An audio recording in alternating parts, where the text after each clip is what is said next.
Hello,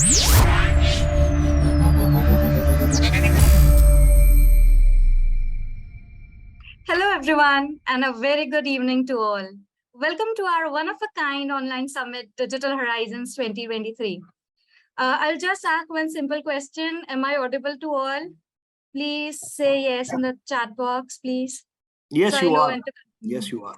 Oh, thank you so much. Thank you so much. Okay, so let's begin. I'm so excited to be here with all of you to discuss the importance of digitalization in every aspect of business. In today's world, technology is advancing at an incredible rate, right? And that's clear. Digitalization is no longer an optional or supplementary aspect of business. It's a fundamental part of success. So whether you're a small startup or a large corporation, it is crucial that you have a strong digital presence and strategy. From marketing and sales to promotion to operations and customer service, digital tools and platforms are revolutionizing the way we do business, right? So that's what this summit is all about. Bringing together experts and professionals from a variety of industries to share their knowledge and experiences and help us navigate this digital landscape. So let us deep dive and explore the endless possibilities of digitalization. We are on our third and final leg of this 3-day event that covers SEO, human resources, and finally social media. We have successfully conducted our last 2 days of this event and are finally moving toward its third and final day. Today, we have all joined to discuss the strategies for building a brand with social media. So, in today's digital age, the role of technology in small business strategies has changed significantly. With the increasing importance of social media and the proliferation of online platforms, it's more than important than ever to have a strong online presence and a digital marketing strategy. But in order to stand out in a crowded digital landscape, it's not enough to just have a website and some social media accounts, correct? It is crucial to have a real and authentic content that resonates with our audience and showcases our brand values and personality to a larger audience. So I am Nafisa, representing iVIPANAN as a gracious organizer of this intriguing event. Started in 2014, iVIPANAN is the pioneer of digital marketing training and consultation in South Gujarat region. It encompasses all the facets of digital marketing and has pillared organizations to have impactful growth in the digitalization over the years. So moving ahead, I have a few instructions to share. I request all of you to keep their mics muted during the entire session. And if you have any questions during the session, please put them in the chat box below.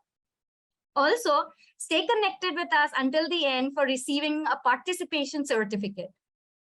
And if there is any malicious activity happening, we shall immediately end this session and circulate a fresh link.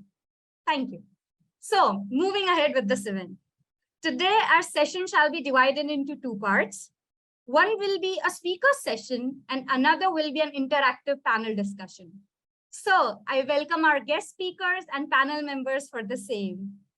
I would also like to welcome our associate partners and thank them, because without them, our session would be incomplete. They are ProSmith, Brand Expresso, and our supporters, B.V. Patel Institute of Management, S.R. Luthra Institute of Management, Shida Power Community, and SOCONS. Okay, the first session of this event will be led by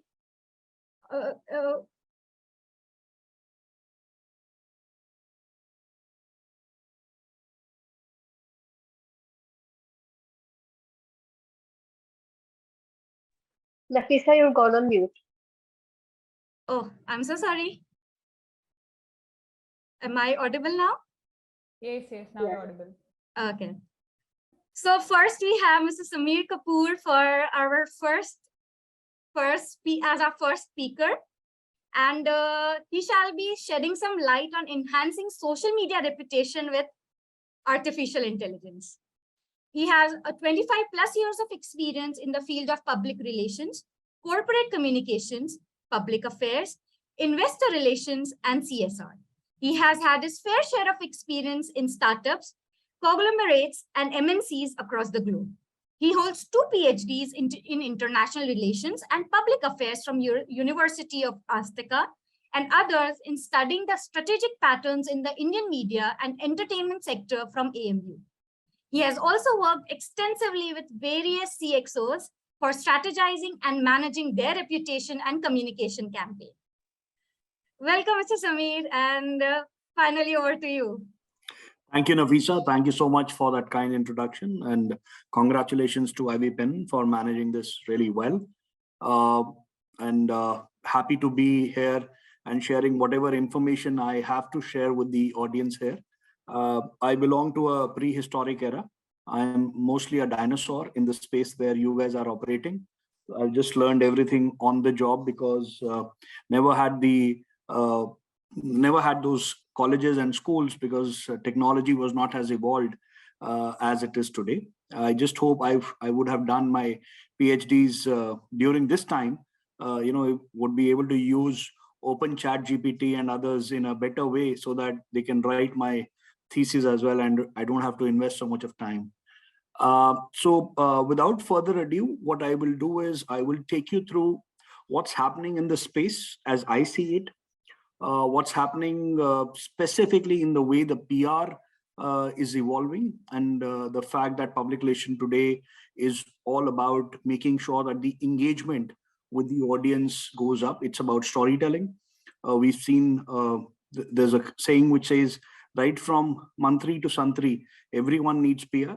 The Prime Minister needs PR, the Chief Minister needs PR, and the celebs and of course others also need PR. And now with the AI tools that are available, you have seen CEOs doing their own PR on their own platform. And Nafisa rightly pointed out, it's no longer having a website and having few social media handles that will allow public relation to take place.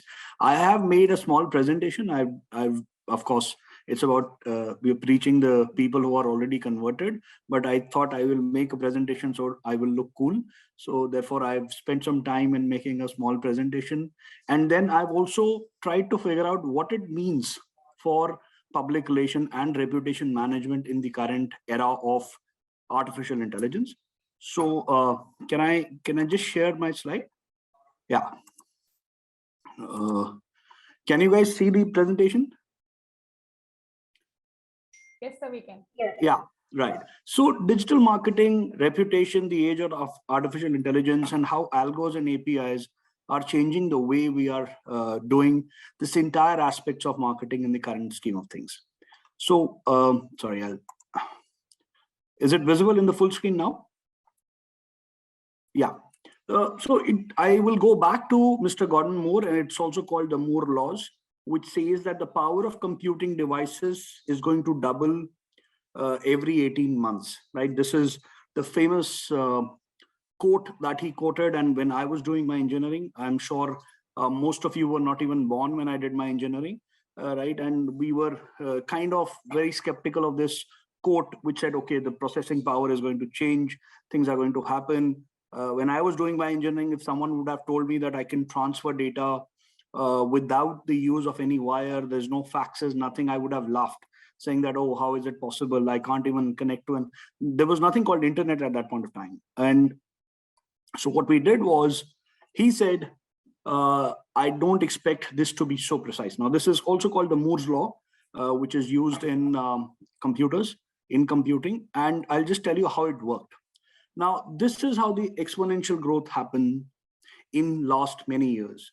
So if you see for the first few months or the first few years, it's absolutely stagnated. Right? It doesn't show that it is changing at all.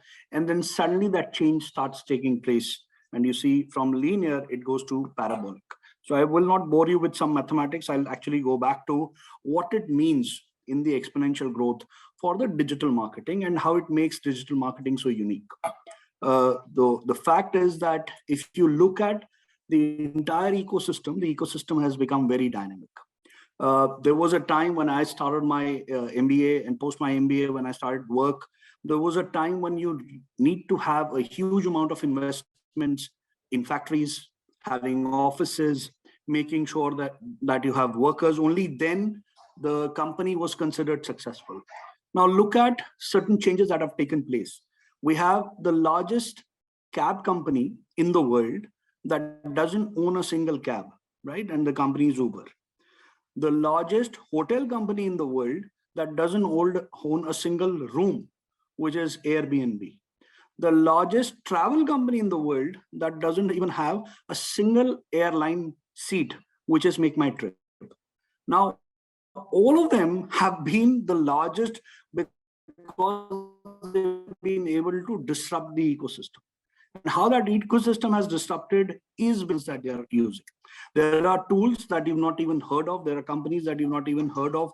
They, as you're aware, some of you would have seen, there was a huge line, a 10.5-kilometer line on the hills of Manali during the New Year's. A lot of people from the plains, from Punjab, Haryana, Delhi, Gujarat, they decided to go to Manali to spend their New Year's. And there was a huge line. And the hotels were actually given this uptick beforehand, and they started increasing their prices. If some of you have traveled recently by air, you will see the prices from Delhi to Bombay, Delhi to Bangalore, or any other. The reason why I'm using Delhi is because I stay in Delhi, but for it, I'm sure you understand what I mean. Anywhere you are traveling, the prices will go up in case the demand-supply equation changes. The guy at the smallest of the level, while Nafisa talked about SMEs, people who don't have that kind of money, they are also minting money because they understand how this dynamic ecosystem is working.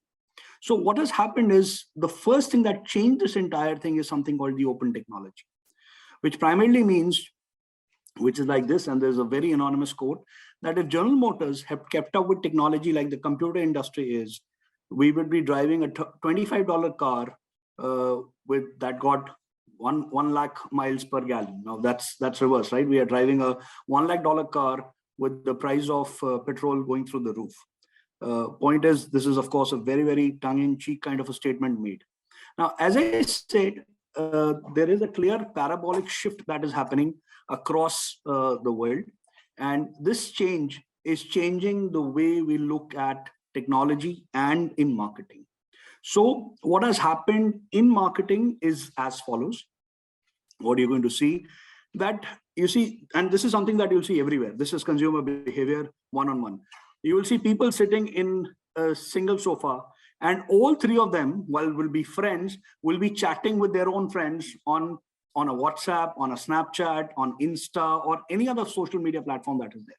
And each of them will have a different experience of the same place they are sitting.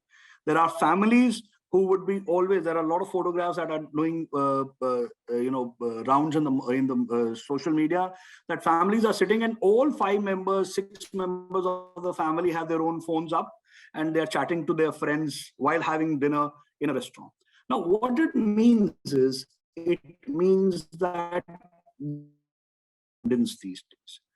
I spoke about Uber, I spoke about Make My Trip, I spoke about Airbnb.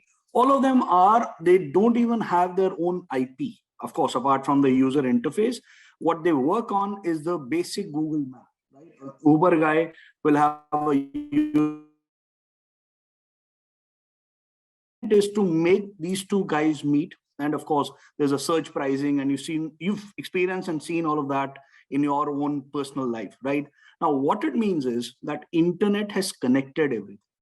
IoT is Internet of Things. A fridge can talk to a television can talk to your mobile, the mobile will talk to your windows. Everything is connected, right? The next age of connection is through voice. As you're seeing, Alexa, Siri, and Googles have all started showing up in a big way.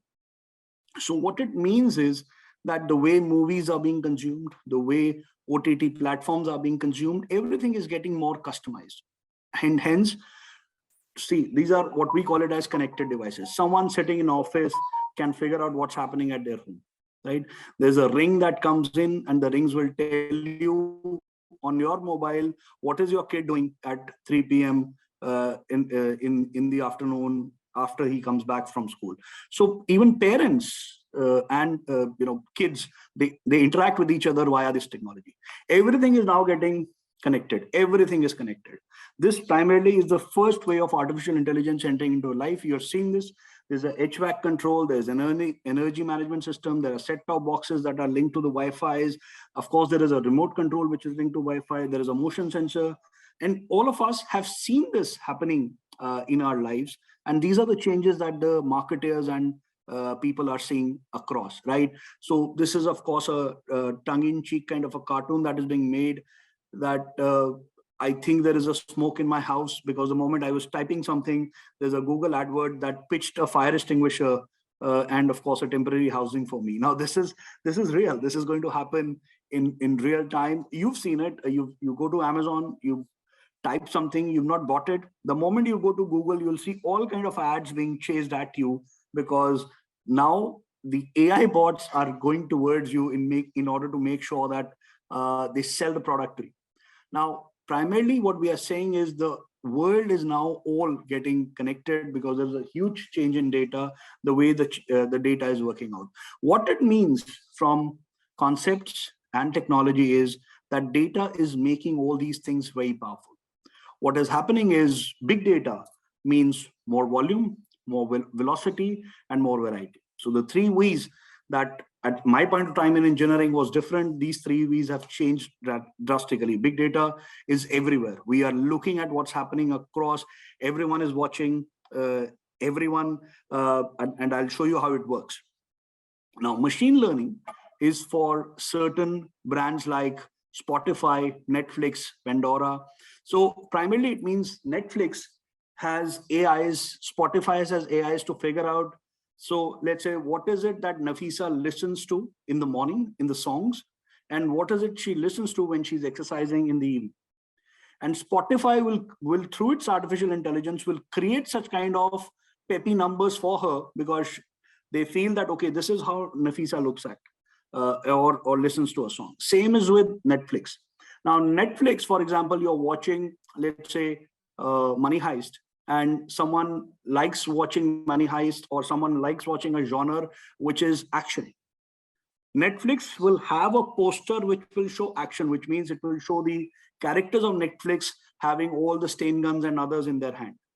On the other side, another customer which likes romance and comedy will be shown the same poster of Money Heist through a romantic space. Knowing that what is it that you like, because your data is available with them, they are going to market you and position you separately, right? This, of course, is customization. This is all about artificial intelligence, which is making sure that the machines are going to learn things much faster. For the first time in 20 odd years, Google is now getting what is called a red flag through an open chat API that has been formed, right? That is going to actually change the way we look at or we consume the search engines. Now, supervised learning of artificial intelligence is about bots that are trained either by data or they are trained sometimes by human beings, which primarily means what? Which primarily means, what do we mean by when we say the term bots, right? This is, of course, from iRobot, a movie which was very popular, which talked about how machines actually rebel against the large human empire and how they are going to enter into our life.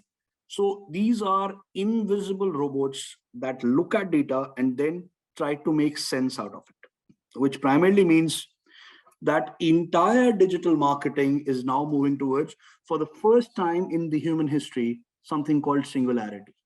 There was time that was being formed that the world was becoming singular, but this device, the device that you see in my hand, which is the smartphone, actually is the example of how singularity is emerging. This happens to be a device which you are using for phones. Some of you will be using the device to log on to this web Zoom series. Many of you will be watching all your OTT platforms in this form of device, which is there. Of course, it has multiple aspects to it. This is the last thing that we leave before we go to the bed, and the first thing that we open up when we wake up. Many of you might even share your OTP numbers and your bank details, but I'm 100% sure that you won't share the passwords of your mobile phones even with your loved ones, right? Because it is so. And this is what this data has done and digital marketing has done to all of us. Hence, there's a time for all of us to get real and to get serious. The reason is that the way reputation is managed by marketers has absolutely changed in the era of digital, and artificial intelligence. So when we say it's time to get serious, it is smarter platforms will eliminate the older marketing techniques, because platforms are collecting a lot of data which is already being leveraged through machine learning and artificial intelligence. Now, what are these platforms? These are some of the machine learning platforms that I have just put across some of them. So you have Spotify, Netflix, Pinterest, eBay, Twitter, Facebook, so on and so forth, Amazon, etc. And just look at the 10-year roadmap of Facebook. And if you see this, I'll just show it in the screen. It has a huge effort in technology. And the one that I've highlighted here in red is all about artificial intelligence. Facebook is using AI to tell you and feed you which pages to like, what videos to see. If you see genre on Insta and Facebook, those genre of videos will start repeating on your timelines, right? Now, the reason why it is happening is because of a tool called artificial intelligence that they're using to the best of their advantage and make sure people are hooked onto social media. So primarily what it means is that there is also a new technique called lasers. Lasers primarily is a technique used with focused accuracy and pinpointingness. This is exactly what we are trying to do, figuring out where you are and then try to give you that kind of marketing and products that you need at that point of time. A case in point is Taco Bells delivering their tacos through robots. There are drones that are now being used to deliver pizzas. And that's the level of accuracy that has now started happening.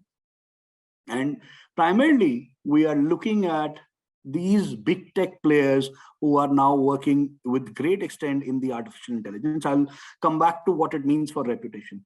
Google, from page ranking, is now going to rank your brain, primarily figuring out what exactly are you looking at when it comes to AI and on the networks. Now, Google today can actually tell you, even if you've not put your the fact that you are searchable, it can give you everything. You just, many a times when you just go to Gmail and there is a ticket for you when you are to travel, Google actually will start sending you reminders that you have a flight in next 2 hours or you have a flight in next 3 hours. You can actually figure out how much time to work, what is the flight that you have to carry, what is the temperature outside, everything, something that Google is going to tell you on a single page so that you are able to manage your own thing. This is also a time when Google Drive is driving all of us, making sure that we put everything together on a single platform, and people from various parts of the world can work and edit it, right? These are some of the things on Google Picture, the way you can record a video. This is just on the Google side. Now, in order to stay relevant, marketers need to integrate the new platforms and new data sources. And that's why this integration is working in a big way. However, everything has both pros and cons. This is the con, that whatever you are doing on internet is getting observed. Someone is tracking it, right? And we've seen in 2019, one of the platform called TikTok being banned by Government of India, because the thing was that Government of India thought that all the platform data is being mirrored in the Chinese servers, and then they're tracking what's happening in India. Now, these are some of the companies that you have not even heard of, which is Axicom, Experion, Info Group, Rapleaf, Local Estate, Marketo, Core Logic, and there are many more. So case in point is Axicom is a company which has 23,000 servers, which record 1,500 data points for average Americans, which is data points like where do you live, where you shop, what pets you have, social media profiles, where do you travel, are you left-handed or right-handed, what kind of car you drive, your psychological outlook on life, content on all public records, where do your kids go to school, so on and so forth. Now, imagine what they will do with this data and the kind of data that can be mined by these companies in a in a simple time. Now, API are primarily application program interface that are there. You have a company, you put an API, the API can work on various aspects. It can work on tablet, on web app, on gaming consoles, on mobile devices, on connected cars, on smartphones, on connected appliances, websites, all format that you can think of. And imagine the power it will give to marketers if that data is being shared with them in a big way. So these APIs will then plug into bigger platforms like Google Places, like Yelp, like DocuSign, like LinkedIn, Salesforce, Amazon, Google Maps, Bing, Foursquare, Facebook, Insights, AdWords, etc. And that gives a huge power to the data and marketers to make sure that they are able to sell whatever they want to sell in a in a logical manner. Now, this data with Fitbit, with BBC, with OpenWeather, with others will allow you to customize the format that you need. And that's where the cloud comes into play. It connects the disparate data in the cloud and then makes a sense of this data. So all this disparate data, which is spread across, they then start making these APIs, start making it together, of course, done through the artificial intelligence, and then will help the marketers to try and sell the product. So AI and machine learning, both for competitive research and for strategy, helps marketers in helping them understand as to what they want to do. Now, I will not go into the details of it because this exactly is, but what it does is that it automate the entire element in a way that I can customize my requirement. As I said, Netflix can customize it for Samir Kapur, for Nafisa, for Urvi, and for Krishna, depending what genres I like. So someone likes a comedy, someone likes action, someone likes drama, someone likes romance. The same movie or the same OTT web series will be shown in different way to these 4 customers in different manner using artificial intelligence to talk about how to market them well. So marketers will therefore be more about modeling the data from a variety of sources, then anticipating, what is it that my customer is looking for. And that's where API and artificial intelligence is going to make the changes. And what we are looking at primarily is how the content, because ultimately this is about what social media can do to reputation, how this content will then be streamed across. It will finally be given to the interpretation of data and visualizing, primarily telling a story through something called let me just go to there. It is all about using the data in authentic way and then giving a story in what is called the storytelling module, which is the brands that tells the best story wins.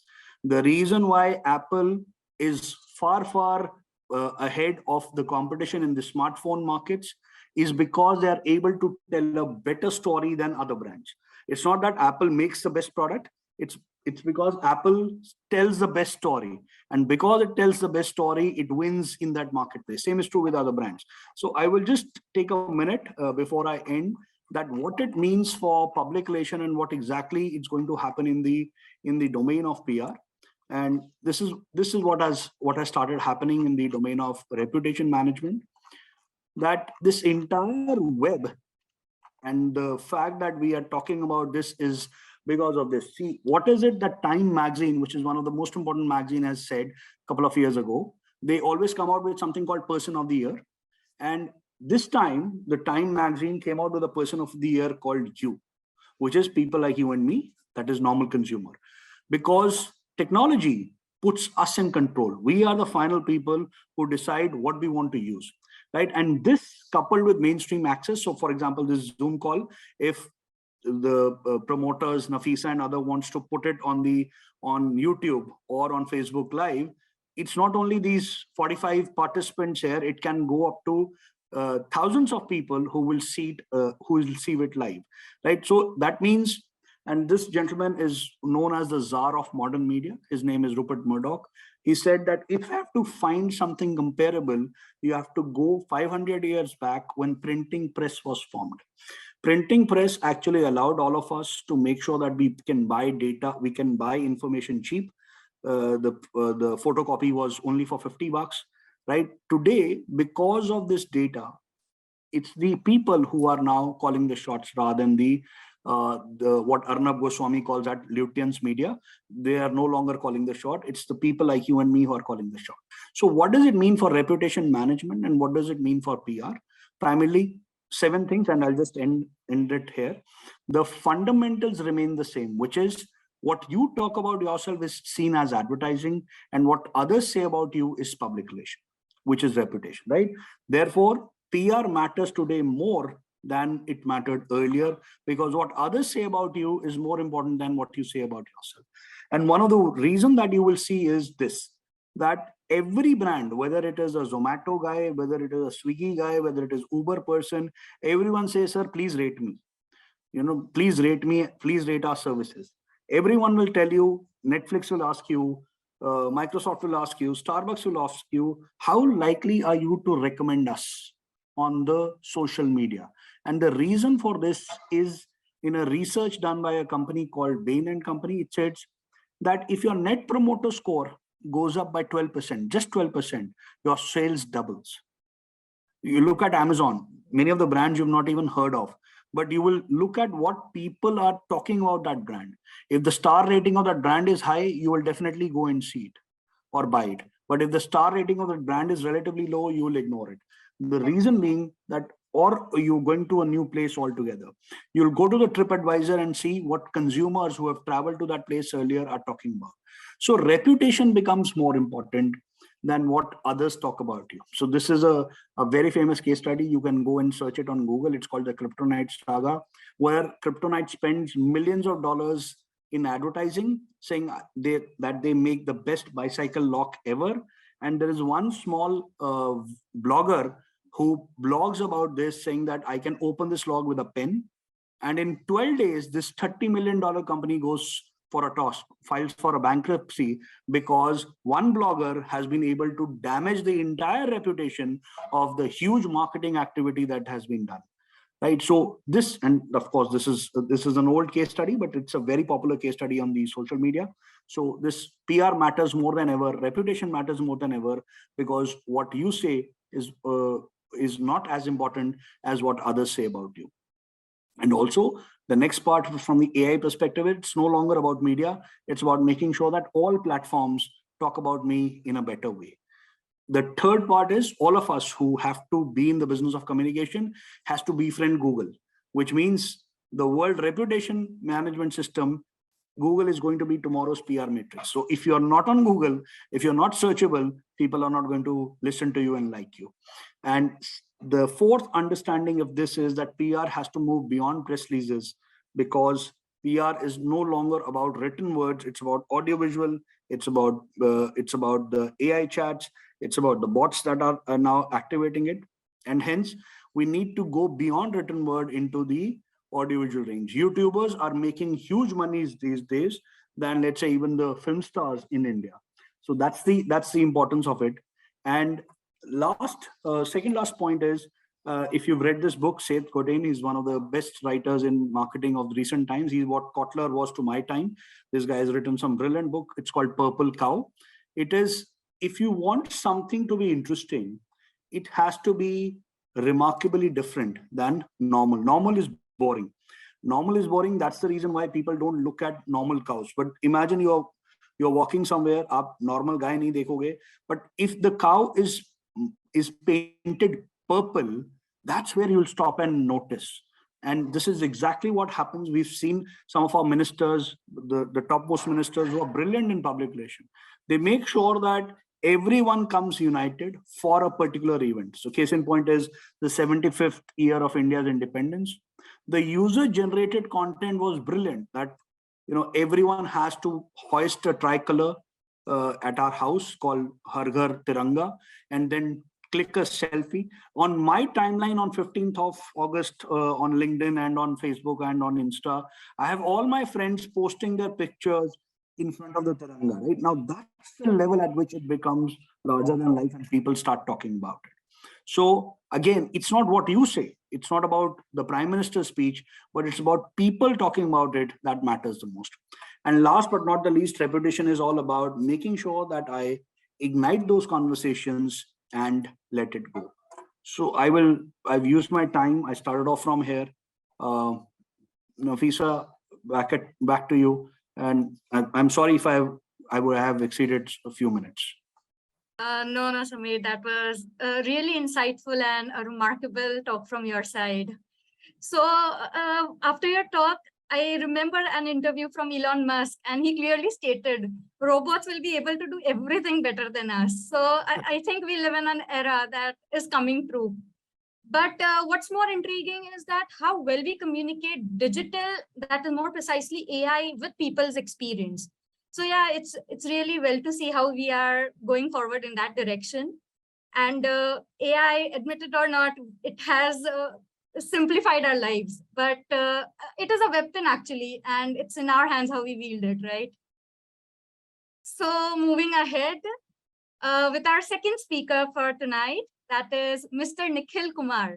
He is the Vice President of India MC Mediasmart Mobiles. He is a consumer marketing professional with over a decade of experience working in FMCG, retail, F&B, and ad tech setups with several global brands. With a career spanning over 14 plus years, Nikhil has worked across multiple functions with his domain expertise primarily being brand marketing, digital, and offline. Business strategy, sales, and go-to marketing plan, execution across consumer goods, retail and startups, ecosystems. Well, that is his game plan. Today, he is here to shed some light on transforming a product into a brand. And this shall be an interactive session in form of a Q&A, and which will be led by Ms. Reshma Roheda. So over to Reshma and over to Nikhil. Thank you, Nafisa. Thank you so much. Hi, Nikhil. Hello, how are you guys doing? Great, great. How are you? Very good. How's Saturday evening treating you guys? So yes, we are happy and excited to have you in the event and eager to listen what's in box for our listeners. So not wasting any time, I'll start the session. So yes, Nafisa mentioned that you have worked with brands globally. So seeing the current scenario where people are talking about data, technology, AI a lot. So how we can use it to target the right audience for your brand? No, I think it's interesting what you ask. Eventually, I think the medium for large consumption and understanding brands, how it evolved from the earlier years of Vigyapan. Ads दिखाते थे लोगों के पास, पर्चे या pamphlets बांटते थे.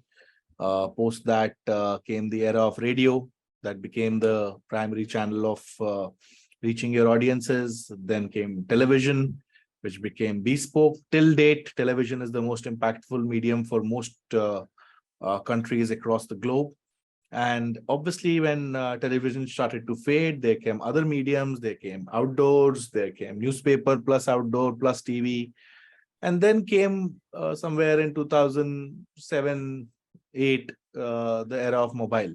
And the era of mobile for everyone. I think mobiles came much early in India, but I think it became quite a thing from the time of 2005 onwards, where mobile started becoming a equipment of not the privileged, but an equipment of choice for almost everyone. And I think by the early 2020s, or probably I would say by 2013-14, mobile became a revolution. I think Reliance obviously revolutionized that market. Everybody sort of started carrying the cell phone, and eventually where there are people, there is obviously advertising dollars that will follow. Now, while we talk about targeting and using AI, and it's very simple, to be honest. I mean, if you want to show your ad to the right set of people, you need to choose the right medium. And to choose the right medium, you need to decide what kind of information or choice of information that you choose to sort of undertake to target that right consumer. And this obviously can be layered into multiple forms of digital advertising impact that can be created by using different technologies, by using different data algorithms, by using different platforms, by using different types of digital consumption patterns today. Digital is not just social media. I mean, one of the topics that you guys said is building your brand through social media. I said, yeah, I mean, that was very 2014. I mean, today brands are actually getting built outside social media. Most of the brands that are built are actually built on influencer marketing. A lot of the brands are actually just built purely on user-generated content. A lot of the brands today are purely built on just network marketing. So, I mean, we exist in a world today where the limitations of what advertising used to be are quite,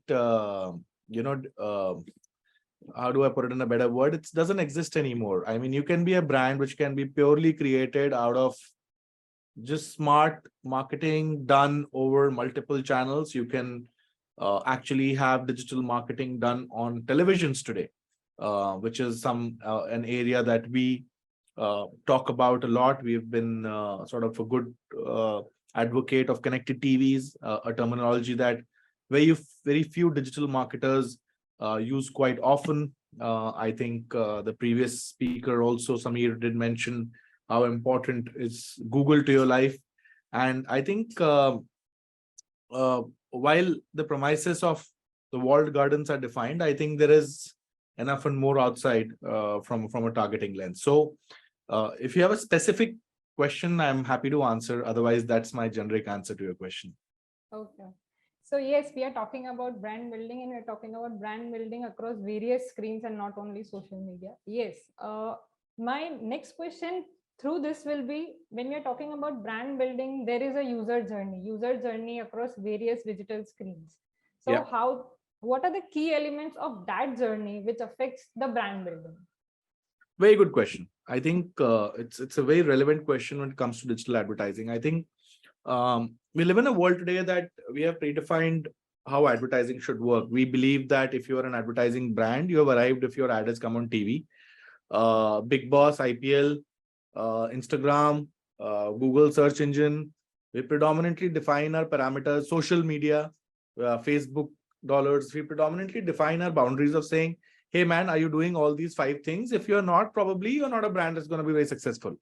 But we have also realized that eventually, if you are an advertiser which is built on a very publisher level approach, what you have to understand is in the digital world, you are eventually reaching the same consumer through multiple touch points. Now, let's say I am a brand, I don't know, let's say I'm a brand called Kenneth Cole. Okay, whatever I'm wearing. So let's say Kenneth Cole, and Kenneth Cole wants to reach Reshma Rohida from multiple touch points. They believe you are the right apparel consumer for Kenneth Cole, and you are the one who will be buying all the fancy apparel of the autumn winter collection. Now, they have devised multiple strategies. They are going to invest in media channels like outdoor, print, TV, digital, social media, influencer marketing. Now, they have basically not integrated their marketing channels. So basically, they are ending up reaching to the same Reshma through multiple touch points. And instead of Reshma really enjoying the experience of that ad impact, she's actually getting really irritated because she's saying, what a waste of dollars. Wherever I'm seeing, it's like these guys are just targeting me left, right, and center. And probably I liked it once, but the multiplicity of the targeting, it's like you watching TV and Dhoni is about to hit 4 runs in the last 3 balls. And suddenly an ad has come 3 times on your screen. Now you are not liking that brand, no matter how cool that ad is.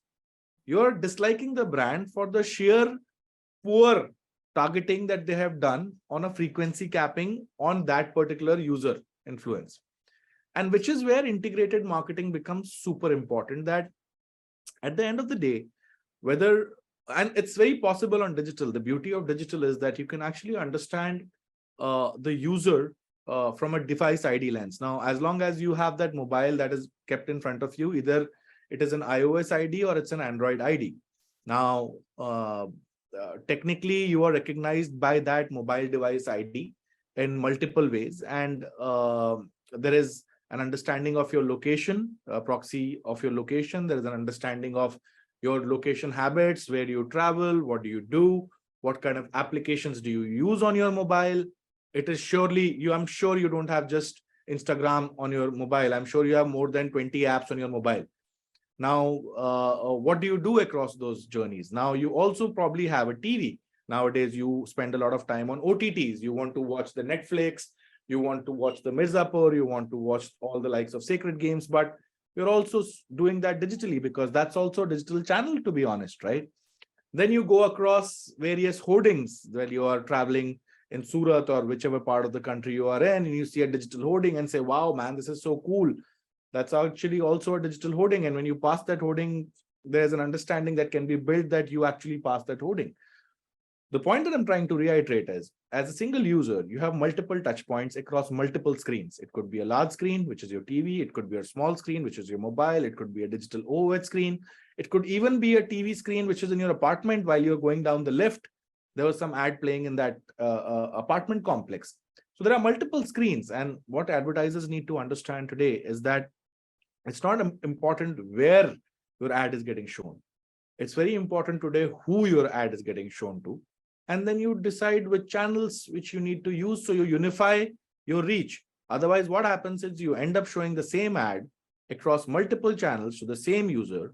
And instead of actually building user inquisitiveness or user impact, you've actually built user fatigue.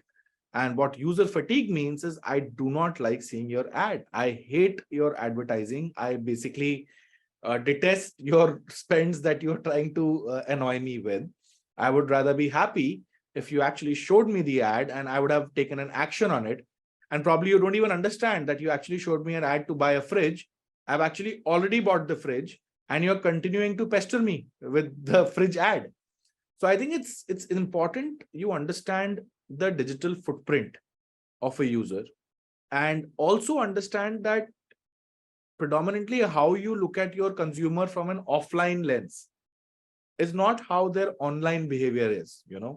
One of the best examples of that is the footprint that TikTok created in a very short period of time in India. TikTok just within 1.5 years had over 200 million monthly active users, a feed that Facebook could not create in 10 years, right? They must be doing something right. They must have got something right, which we presumably, oh, it's too crass. It's not my thing. But at the end of the day, where the users are, which is where the ad dollars will go. So I think to summarize, I think it's super important to get a thoughtful approach towards unified reach. It's very important that you understand digital well and not just by your understanding of digital as being social. Because when you say digital marketing, social is one part of digital marketing. Of course. There are 10 other parts which you're probably not thinking because probably you don't know. But that user can be acquired at much cheaper cost on other mediums versus the one that you are spending money and time on. Yeah, of course, you put it very right. The future, if you're talking about 2023, we are talking about digital horizons 2023, then integrated marketing is one of the things that will lead the market and that will be beneficial to all the brands, I think. With this, linking your both of the two answers, which you said about the audience first and the user journey, when we are building a brand, when we are building it in a integrated way, where we are analyzing performance every day, so how that performance drives a brand? Yeah, I think what's happened is that I think 2 years of COVID has made people much wiser, much smarter. And I think in most people, for most startups, for most people who are currently in the brand building phase / mode, or at least are in the startup zone, very clearly understand that, there is nothing called brand and there is nothing called performance, to be honest. These are terminologies which are built predominantly with people on this side of the agency, or, we are a brand agency or we are a performance agency. But, it really doesn't matter to the brand guy, to be honest, right? I mean, at the end of the day, what matters to him is ki yaar, matlab, dhanda kya hua, and you see, I'm sure a lot of you are followers of Shark Tank, and all you see all these fancy presentations, and most of the investors will ask you, yeah, fine, great, dhanda kya hua, right? People who are burning a lot of cash, it's very easy to understand that if you are buying your audience, right? You spend, your revenue is 10,000, your marketing spend is 7,000. Terrible, right? Basically, you are paying to buy your audience and they are not even loyal to you, right? So you have to understand various aspects of performance marketing as well. And I think in 2 years of COVID, if you didn't understand online digital marketing well, you ceased to exist. 2 years is a very long time to be out of business, to not cope up with digital. So the lines faded between what's brand marketing. You could not do brand marketing because what could you do in brand marketing? You could not put ads on TV. Where will you put ads on TV? There's nothing to watch on TV except news, because everything, the news is also the same. After a point of time, the news is also telling how many people are dying or how many COVID. There's no news because there is no content. You could not watch any other channel because how many times will you watch repeat of Kapil Sharma? Yeah. There is nothing getting shot. Nobody has shot anything. So there is nothing to show you. So there is no production. So there is no content, which is where the growth of OTT started to happen, right? Everybody said, "Arey yaar, yahan to bahut kuch hai. Matlab, this is, let's switch and migrate," which is where people moved from linear TV to connected TV. They said, why we could watch all our channels on TV? Why are we paying Tata Sky? Why are we paying all these expensive cable channels? There's nothing to watch there. And to regimentalize it, if you start doing something for 1 day, 2 day, 3 day, 1 week, 2 weeks, 1 month, 2 month, 3 month, 1.5, 2 years is a long time for you to change your habit altogether. Most people today don't have linear TVs anymore. Even their parents watch Hotstar, their parents watch Z5, all their content comes on TV, they watch, change channels, navigate via smart remotes, etc., etc.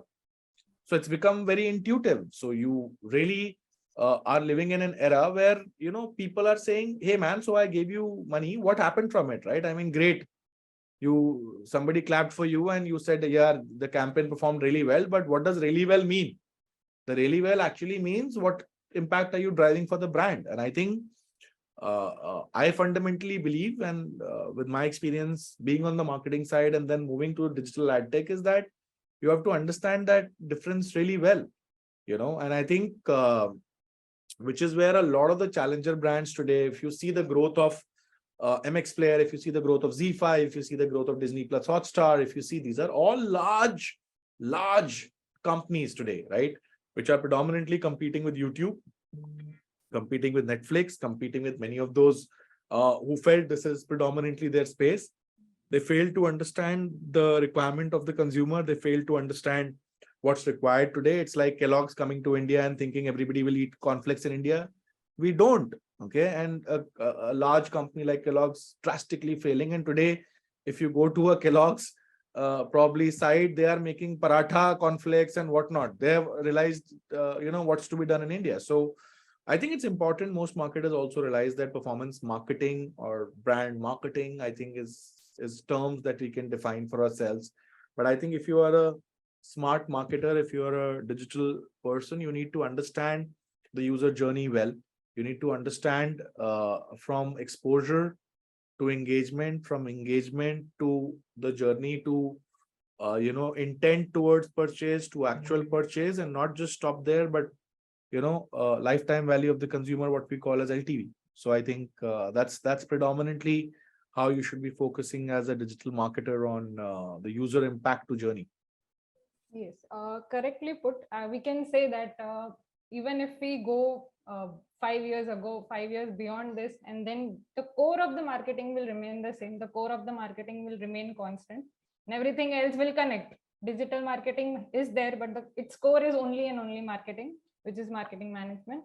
So yes, lastly, to sum it up, I'll want you to share your experience. You have experience with big brands globally. You have worked with them. So what message will you pass to all our audience, all our listeners? What will you give that one message? Enjoy your Saturday evening. I don't know. I mean, I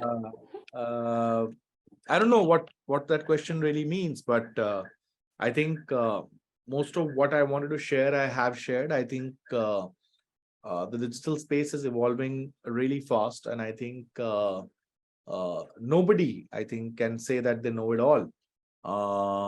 I think every day is a learning. I think everybody is reading about chat GPT and everybody is talking. Ye kya hai? Matlab, everybody is putting a post on LinkedIn. Be inquisitive, find out. Don't wait for somebody to come and ask you, hey, do you know about this? Know before somebody asks you. be inquisitive, be hungry, be foolish, like Steve Jobs says, be foolish and be hungry. And I think the more foolish and hungry you are, the more you will learn. I think some of the greatest inventions have come from the most stupid ideas at a point of time, which almost felt unbelievable. But we live in an era where I think some of the innovations that you are coming across are unbelievable. In fact, I was, you mentioned L'Oreal. I think if you look at L'Oreal UK's site, when you're about to buy a particular product, it's an amazing experience. It's mind blowing. You can actually, before buying an eye shade, you can actually, it's like Lenskart, you can actually check all those shades. You don't even need, it's like going to a salon and trying those things. You can try the lip shade, you can try the color, you can try the look of it. Everything is done. And then you are saying, okay, so I made an informed choice. Forget even ordering and returning back. I mean, they are 7-10 steps ahead of ordering and the ease of ordering and returning. I mean, they are saying, you bought something, I'm sure you have tried it, like it looks like you've tried it, because it almost is you trying it. And the online experience is absolutely phenomenal. So I think companies which are understanding, and which is why Lenskart is one of the largest companies as well, because they understood the experience counts far ahead of the discounts and sales and stuff like that, right? I mean, while everybody loves that, I think nothing can beat genuine experience. So I think be hungry, be foolish, and keep learning is my thought process, I think, to it. Thank you so much, Nikhil, for having your time and being here. Over to you, Nafisa. Well, that was a really intriguing and a healthy discussion. And one thing I would like to add is amen to that. Kitna bhi koshish kar lo, last mein client yahi bolte hain, bhai, dhanda kitna hua. So yeah, amen to that, exactly. And righteously said, Nikhil, that brands are never built in a day. It takes a lot, and you have to give it a lot to that. So yeah, thank you so much for joining us today. Got lots to learn and really informative. So thank you so much. Thank you. And if you have a very nice Saturday evening. Yes, if you have any out of syllabus questions, that also I'm willing to take. We have, for sure. We have 3 minutes before we call it a session. But do you have any questions, Nafisa, or anybody in the audience has any question? I'm happy to answer. Sure. If our listeners have one or two, you can just put it in the chat option below.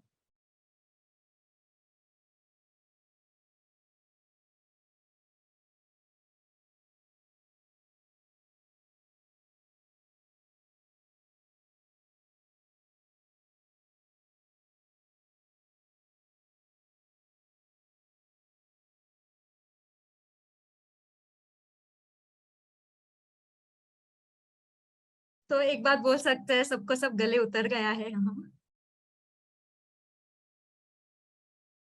Well, let's move ahead then.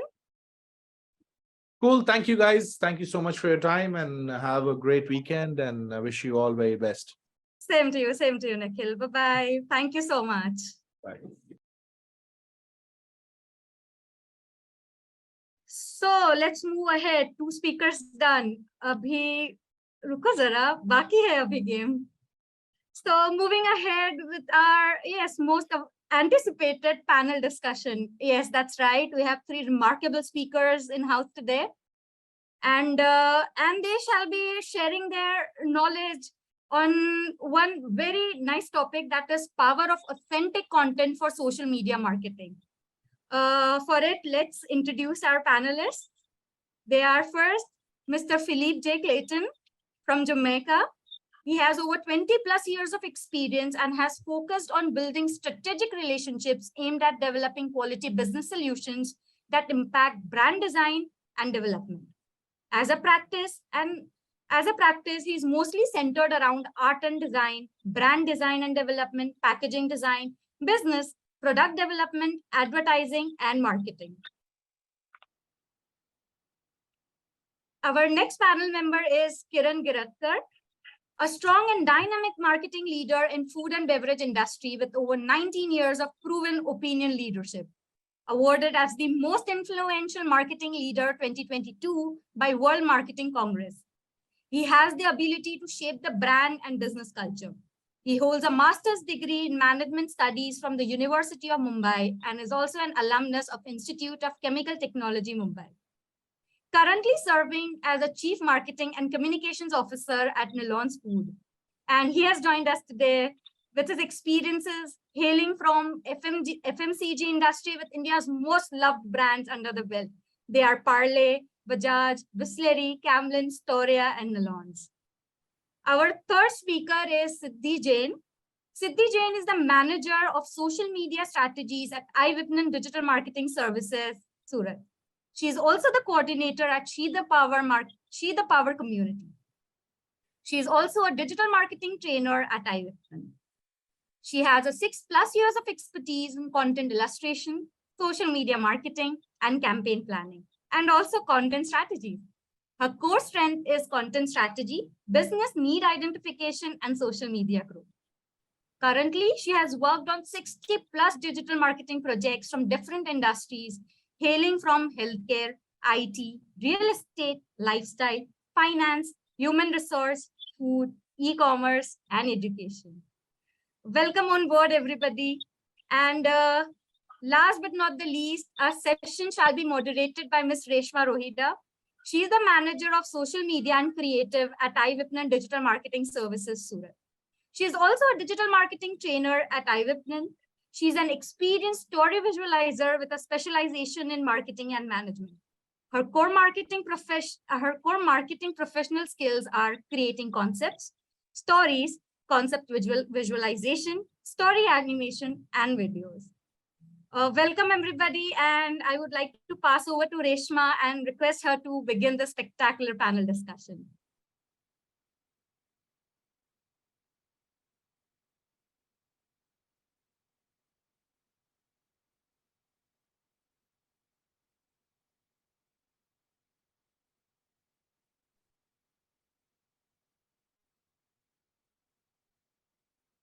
I guess there's some issue, some technical glitch for sure.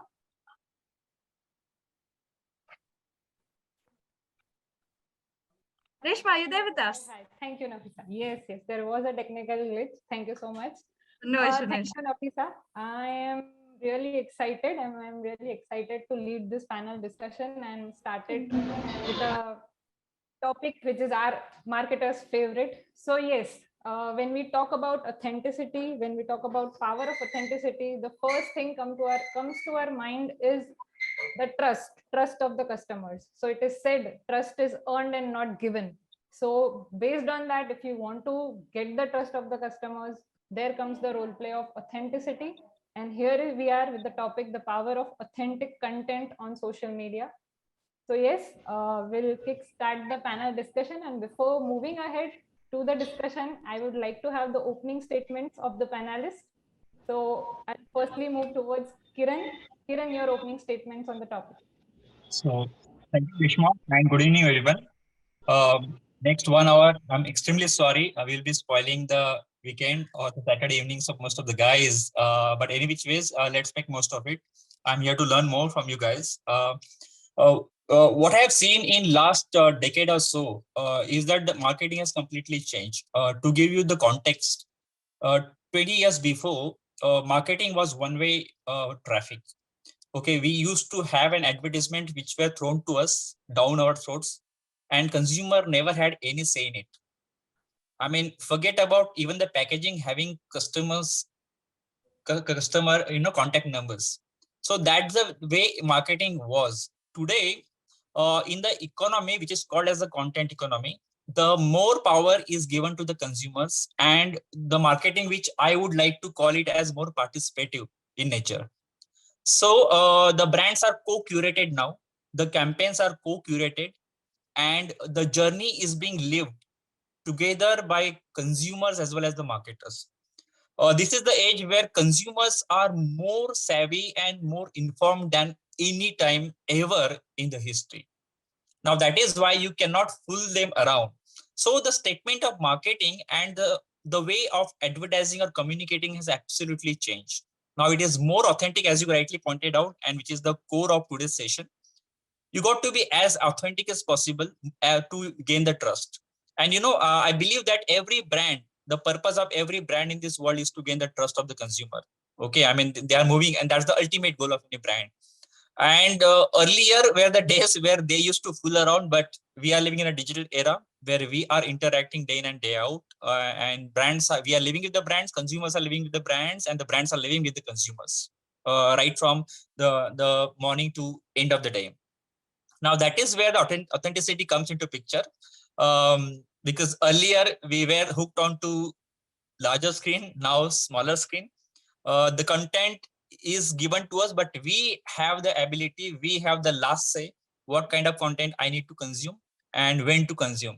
So the power is completely shifted to consumers, and that's the most interesting part, and I'm loving it, because I am in my last 20 years, last 10 years for some of the brands, I was completely doing ATL and conventional marketing.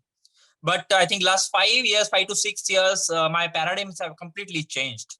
And I'm focusing more and more energies towards the digital engagement. So that's my starting statements. So I'm pretty excited, guys. As closer now, we are today talking about this because of this digital enhancement. Otherwise, I don't know whether we could physically meet at any event or no. So with that, I think the future looks quite bright. So guys, be as participative as possible. I would like to speak less and gain more knowledge from you guys. Whatever questions you guys have, you can definitely ask. So probably 1 hour, we can cut it down to 40 minutes, and 20 minutes can be question and answer. Whatever way works, Reshma. I mean, it's up to you. So thank you, guys. Sure, sir, sure. I think it's good to listen from a experienced person like you, like that you are also here to learn. So you should learn every day. As Nikhil also said, we should learn every day. You rightly said, sir, that consumer is much aware than before. He or she knows what he wants. He knows that it is real or not. He will search it if it is real or not. So you rightly put it, consumer are much aware than before. So I'll shift to Siddhi, and Siddhi, we want to have your opening statement. Thank you so much, Reshma. The topic is power of authentic content on social media marketing, especially.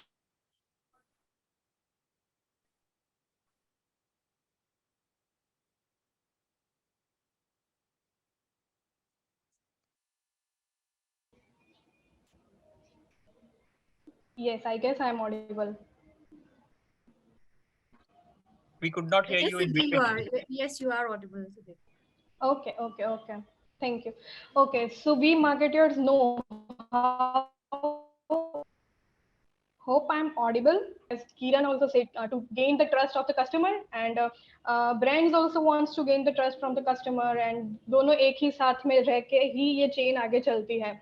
So there are many social media which already started considering to value the authentic content over the perfection content.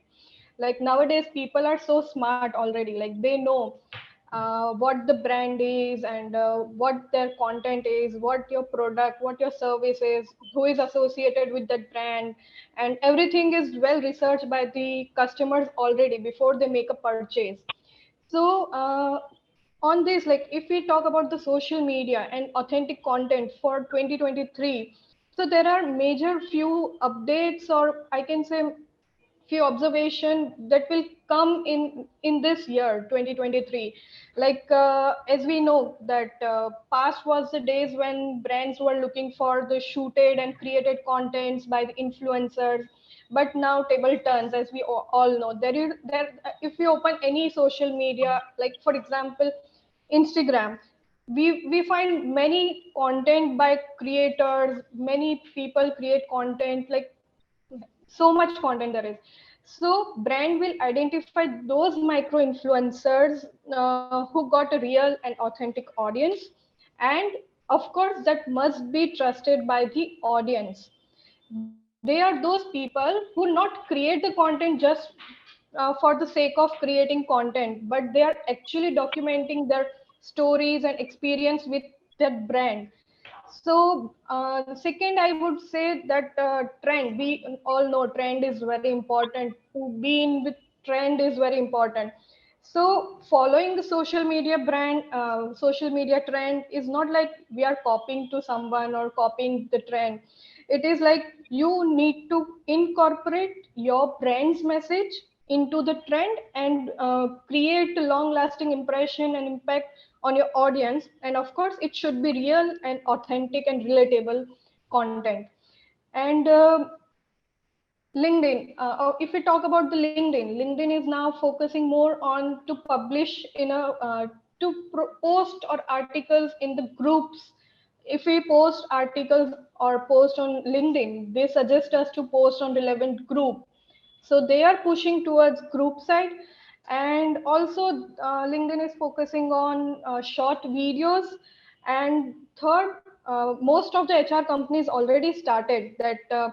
Many companies now will invest more in their team members' personal identity to connect with the prospects. Siddhi, I think you're muted. Okay, am I audible? I hope only few statement I missed. Okay. No, just last one.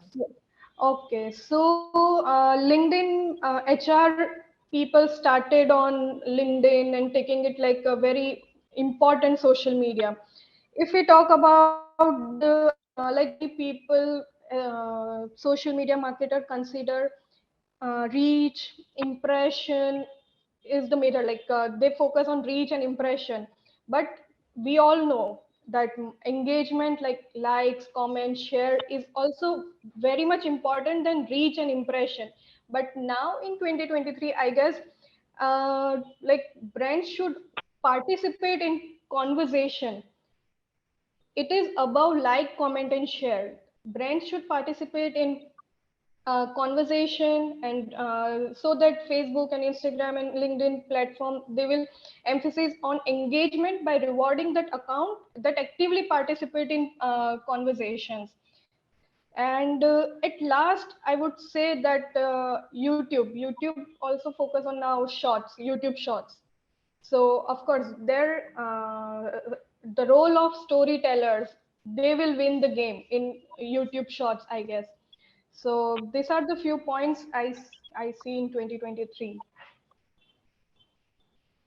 Thank you so much, Siddhi.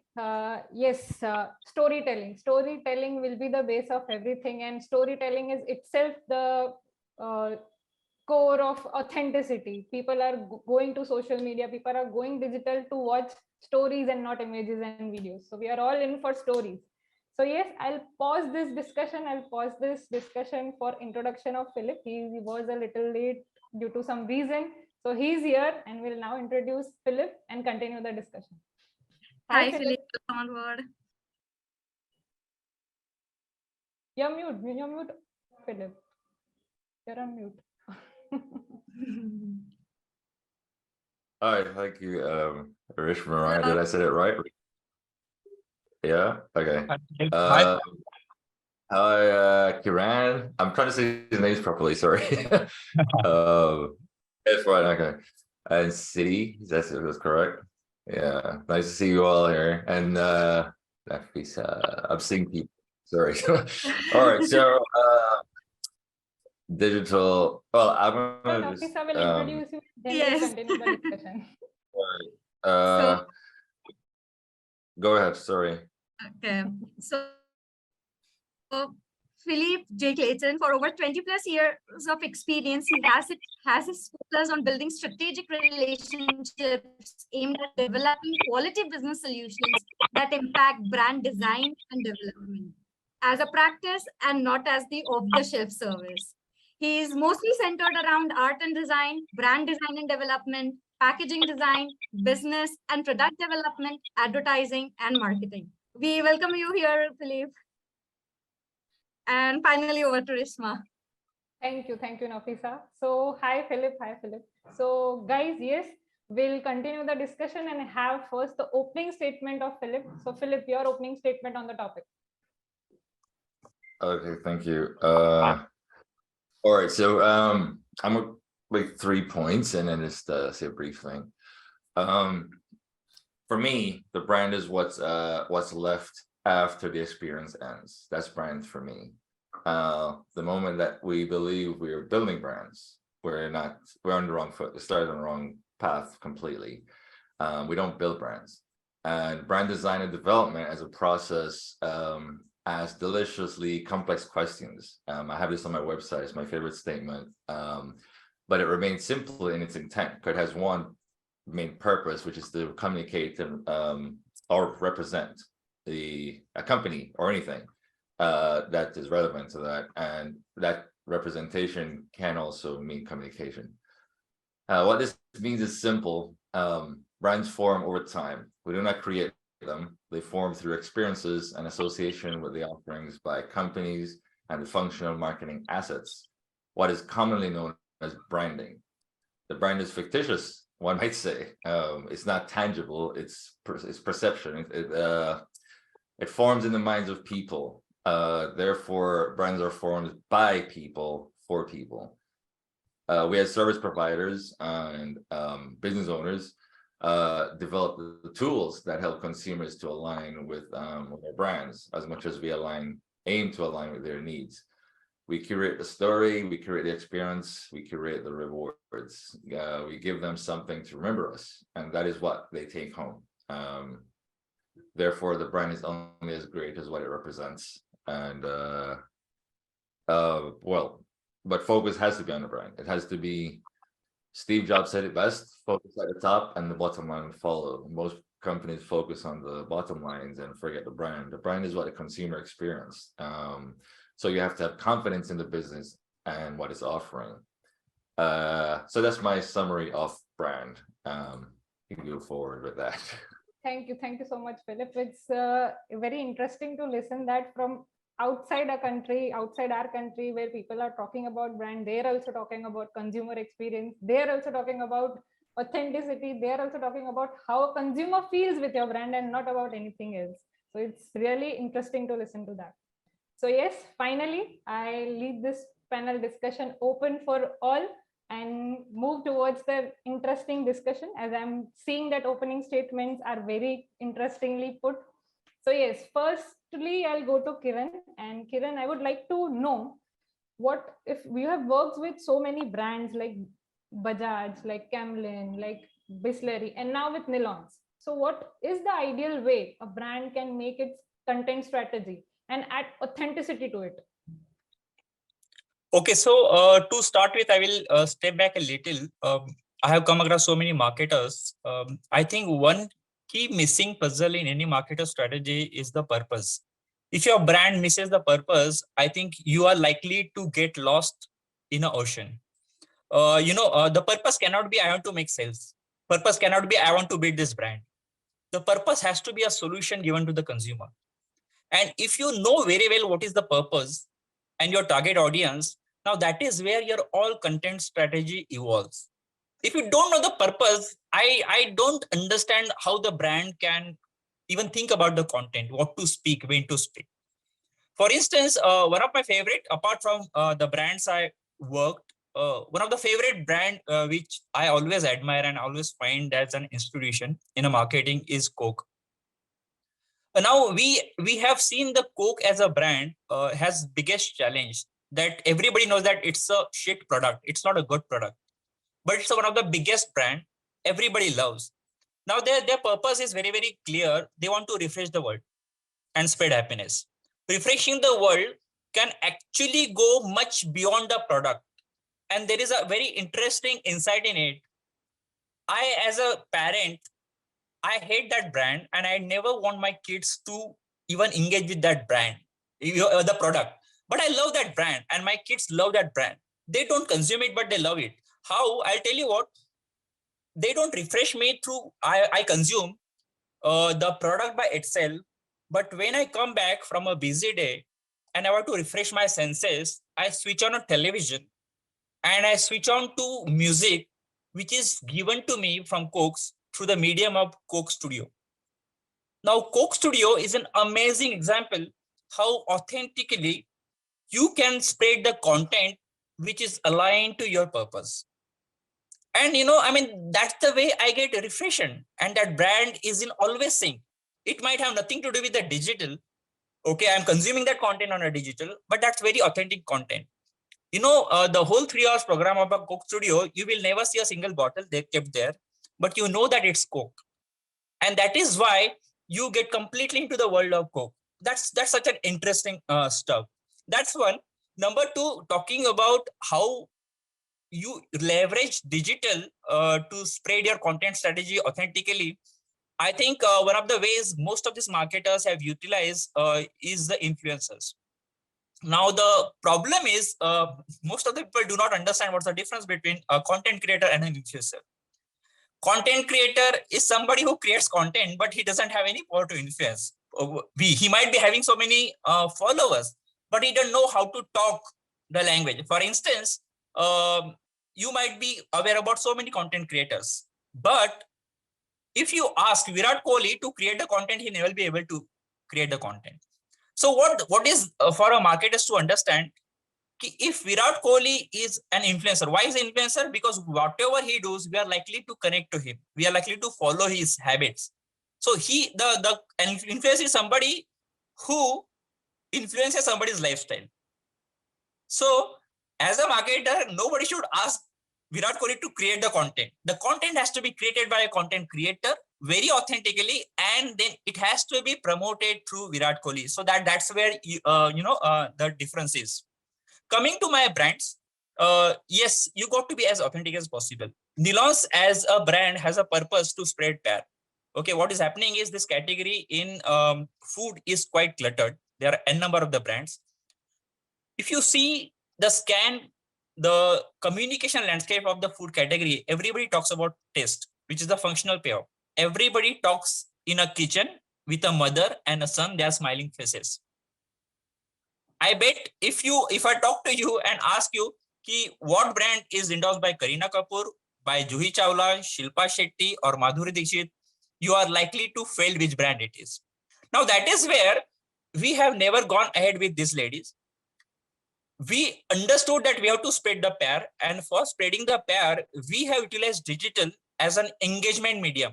So we have launched the contest which is called as Pair Achar or Mocha. Pair Achar or Mocha. Let me spend 2 minutes on it. It's about you people send your achars. If we like your regional taste, then we might give you the entrepreneurship Phillip.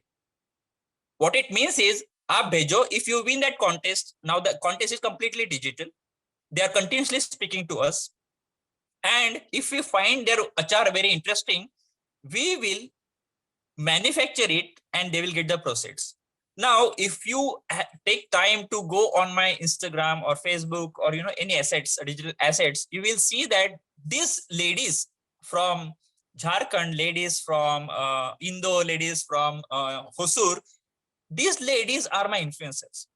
And when they talk to their people, they don't have 1 million followers. They have hundreds maximum. But when they speak, there is so much of an authenticity. And that's what is a pair, according to us. So that is how the brand has to really understand to utilize the power of the influencers. One more insight here. The moment your product is given in anybody's hand, it becomes endorsement. So I think your product has to be seen somewhere in somebody's lifestyle.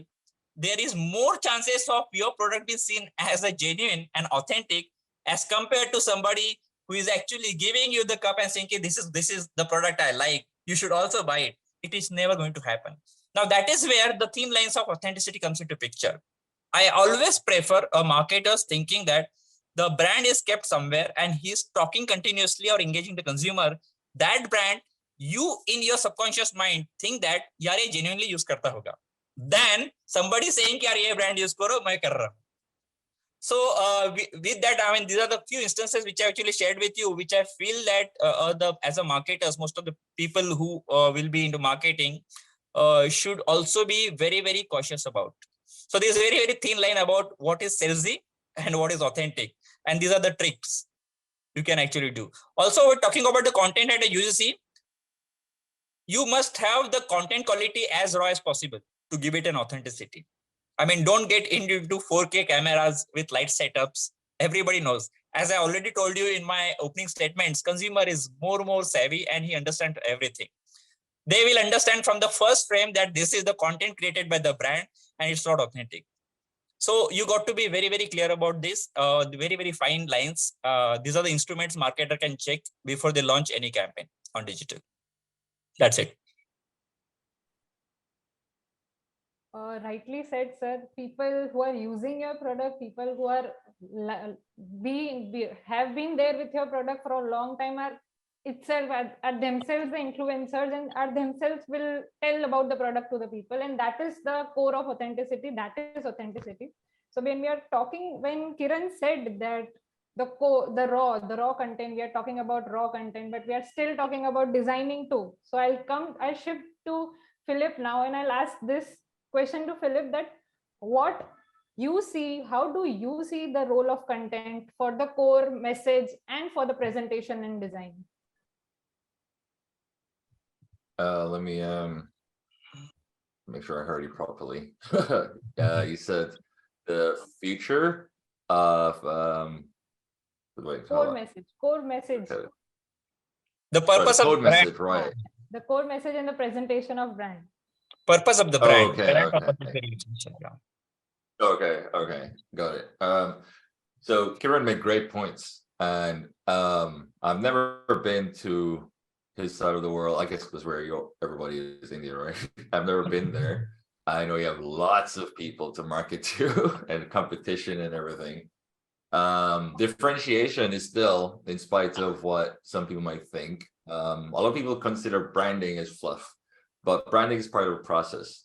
Brand is, like I said, not something you hold. Branding is what we experience, whether it's advertising or an event or whatever. So if you have billions of people to market to, you have to find a way to stand out. Cola is a great example because you have two big competitions there, is Pepsi and Coke, right? And cola is cola. The people often try to defend brand loyalty, and I'm like, no, I like cola. I might prefer buying Pepsi over Coke, but if I don't see the one I like, I'm going to buy Coke because I like cola. So the consumer likes cola. That's a drink. The brand they choose is based on what Kiran was saying earlier, where what the word is communicating to them. How is it aligned with their lifestyle, price points? These things matter, right? So in terms of digital, I always reference the physical experience to go digital. I like that he brought up influencers as well, because it's interesting, but at the same time, I don't like it in marketing strategies. I like it at the end of the strategy. It should never be at the beginning, and here's why. Pepsi, as an example again, when they went online, people followed them. Why? Because they knew them already. You don't go online and become famous because you're online. You don't really build a brand there. People have to know who you are for them to connect with you. However, once you get online, you have to have a purpose for being online. And I'm not talking about brand purpose. I'm just saying a purpose to be online. So what are you providing as a brand or an individual, if you want to go personal branding, whatever it is, what are you providing to people to follow you? Why should they follow you? Why should they listen to you? Why should they like anything you're doing? So that purpose of being online has to be defined. We already know what you are as a brand, we know what you're selling, but what are you doing on social media? Why are you here, right? People aren't going to follow you because you're famous. And I think I think it goes back to Kardashian. I think she was one of the first ones, Kim Kardashian, to start to this whole thing, right? And she didn't start it. She was just famous and people followed her. So it became a thing. And I found it interesting that now it's a marketing strategy. I'm like, no, she's influential. So you can use her to sell something, but you're not just going to become an influencer. So if you're on social media, define your purpose of being there. Are you here to connect with some people? Are you trying to network yourself? Are you trying to sell something? Understand why you're here. And in the physical space, it's the same thing. If I'm selling toothpaste, I need to know what needs I'm filling. If I sell you a tube of toothpaste, the consumer is going to this, and it doesn't work how they think it should work, they're going to remove something from it and make it work how they want it to work. That means I did not research or speak to the consumer to understand what they're looking for. I just made a product that I think they needed. Granted, Steve Jobs did say his job is not to wait for the consumer to tell him what they want. He's for him to tell them what they want. But that's different. That's a different context, right? He's innovating. But if I make a hose and the consumer says this hose is not working how I want, it's not heavy enough, they're going to remove the top and make it work. That means I failed as a product developer or whatever. The brand now represents that. My brand now fails because I have no value as a business. So the brand won't get any strength. It will be worthless. People won't like it because they think they're hating the brand, but what they're really doing is hating the company that made the product. So digital is the same thing. If you go online and you are, sorry, I live in a city. If you heard that, like, if you're on social media, I think city, you're talking about LinkedIn earlier, or right? Yeah, perfect example. I personally, I'm not on LinkedIn or any social media platform to get followers per se. If you look at LinkedIn is the only place I think I have the most followers because of what I'm doing there. That's different. But on Instagram and Facebook and all these places, I follow people that I think are interesting. So my Instagram is say 7,000 people I'm following, and I have 1,800 following me. I don't care. What happens in the background is conversations. That's what I'm there for. And my purpose is to connect and build relationships with people I think I can work with. I don't care what's happening up front. But if I was selling something, then obviously I would like to have a presence where people are not just following me, but buying from me. So my strategy has to be different. And as a brand, you're there to represent a product or a company or person that's selling something. So being online means that you are not just developing content. And thank you for that, Kiran. Content creators, you create content. You don't take content and make it your own, you create it. That's the authentic part of it. Authenticity is so overrated, it should just be something that happens, right? But now we're writing books and stuff about it, but whatever. So when you have that and you're creating this content, you're also using the content and leveraging that content to intrigue a consumer to now buy something from you. And then that consumer becomes an advocate. What I said earlier, I'm not a fan of influential marketing.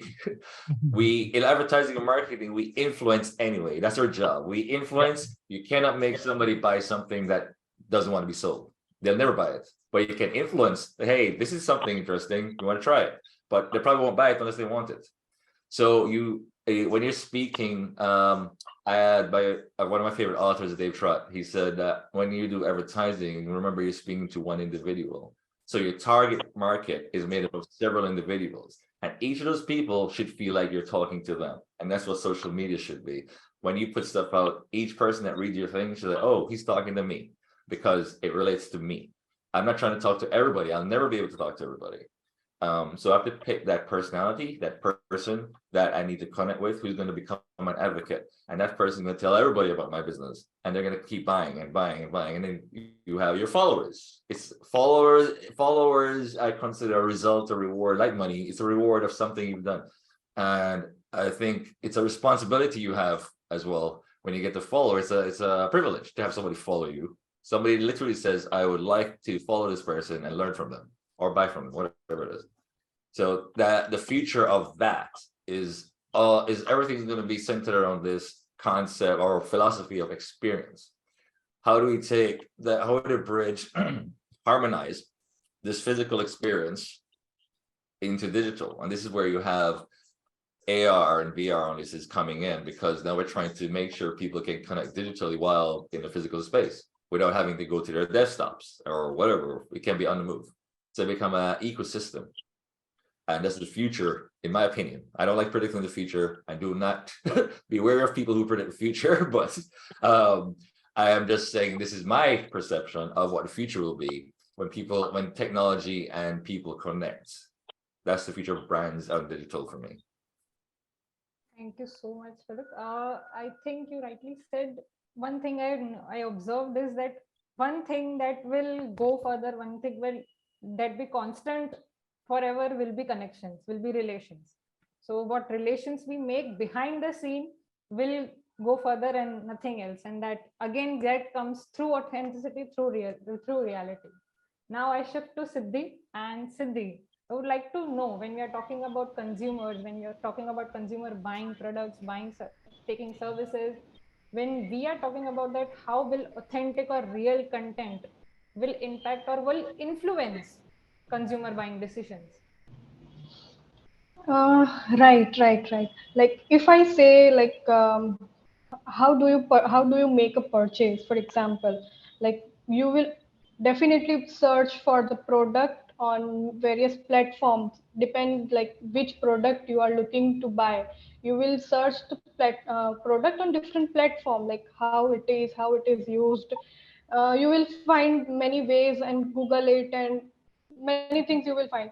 So I would say real and authentic content actually published by the brands actually plays an important role to buy the product by the customers.